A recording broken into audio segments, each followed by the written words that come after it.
Hi, I'm Chris Lido with the Fisherman magazine, managing editor for the New Jersey Delaware Bay edition. I'm going to provide some tips on how to cut and keep some bottom fishing baits. This time of year, tautog and sea bass are the prime quarry, so we're going to cut some crabs and we're going to salt up some clams.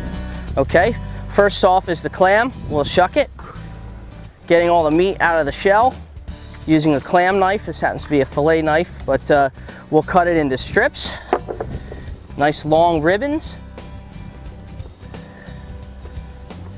Of course, keeping all these nice strings, the muscles of the clams, and we'll go ahead and put that in a container.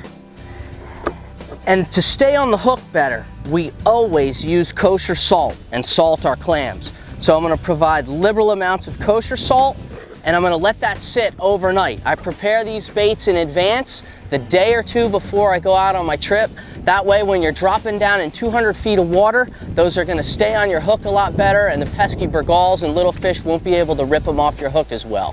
When black fishing, we often use a whole green crab or a half of a green crab.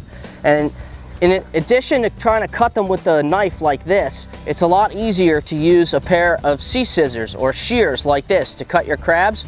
We simply remove the legs so that small pesky fish like burgalls can't grab the legs. And also, this puts a lot of scent in the water.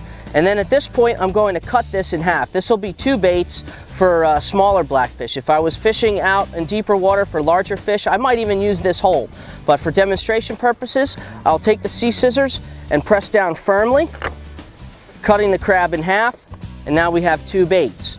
With a larger crab, we can actually get up to 4 baits, cutting the legs and the claws, putting that scent in the water, and then cutting it into 4 sections.